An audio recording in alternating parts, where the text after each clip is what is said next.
చిన్న ప్రార్థన చేసుకుని ఈ కీర్తనను ధ్యానించుకుందాం. పరిశుద్ధుడా, ప్రేమగల మా తండ్రి, గొప్ప దేవుడానికి వందనాలు స్తోత్రాలు చెల్లించుకుంటున్నాం. దేవా, సంవత్సరం మొదలుకొని ఇదిగో సంవత్సరాంతం వరకు కూడా ప్రభా మమ్మల్ని మా కుటుంబాలను మీ కృపలో భద్రపరిచిన దేవానికి స్తోత్రములు తండ్రి. ఈ విధంగా ప్రభా మరి ఆఖరి ఆదివారం నాడు ప్రభా నీవు కీర్తనలు ధ్యానించుండగా ప్రభా ఇదిగో నన్ను మమ్మల్ని కూడా మీరు జ్ఞాపకం చేసుకునండి. నీ యొక్క వాక్కు చేత మాతో మాట్లాడమని ప్రార్థిస్తున్నాను. దేవానికి స్తోత్రం.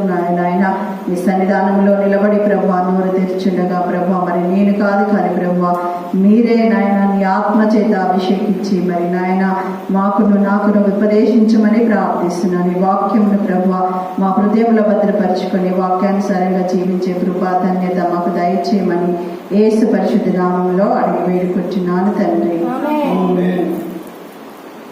మరి 25వ కీర్తన మరి దైవ నడిపింపు క్షమాపణ కొరకైన ప్రార్థనగా మరి చూస్తున్నాం. ఈ కీర్తనకారుడు మరి దైవ నడిపింపు కోరుకుంటున్నాడు. ఆ విధంగానే తన సన్నిధానంలో క్షమాపణ కోరుకుంటున్నాడు, ప్రార్థన చేసినట్లుగా కూడా మనం చూస్తున్నాం. మన నిత్య జీవితంలో కూడా మరి దేవుని నడిపింపు మనకు ఎంతో అవసరమై ఉంటున్నది, క్షమాపణ అవసరమై ఉంటున్నది. అనుదినము కూడా మన బ్రతుకుని మనము పరిశీలించుకుంటూ దేవుని సన్నిధానంలో మనం పరిశుద్ధంగా ఉన్నామా లేమా అని మనల్ని మనం చూసుకుంటూ మరి దేవుణ్ణి ప్రార్థిస్తూ ముందుకు సాగవలసి ఉంటుంది. మరి కీర్తనలు 25 గ్రంథం 25:4-5 వచనాలు చదివినప్పుడు యెహోవా నీ మార్గములను నాకు తెలియచెప్పుము, నీ త్రోవలను నాకు తేటపరచుము, నన్ను నీ సత్యము అనుసరింపజేసి నాకు ఉపదేశము చేయమని మరి కీర్తనకారుడు ఇక్కడ వ్రాస్తున్నట్లుగా మనం చూస్తున్నాం.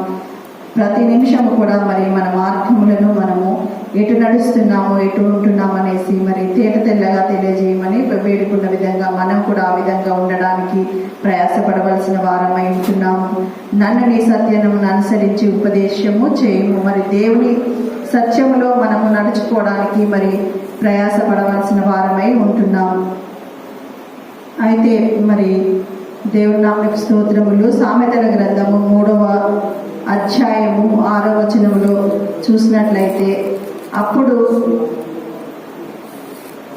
నీ ప్రవర్తన అంతటి అందును ఆయన అధికారమునకు ఒప్పుకొనమని మరి దేవుని వాక్యం సెలవిస్తున్నది. మన ప్రవర్తన అంతటి మనం ఏ విధంగా ఉంటున్నాము, మన చిత్తానుసారంగా మన ఆలోచనలు మనము నడవక మరి దేవునికి మనల్ని మనం అప్పజెప్పుకొని మన ప్రవర్తన అంతటిపైకి కూడా మరి దేవుని అధికారానికి ఒప్పుకున్నప్పుడు దేవుడు మన త్రోవలను మరి సరాలం చేస్తాడంట. అప్పుడు ఆయన నీ త్రోవలను సరాలము చేయను కనుక మనల్ని మనము దేవునికి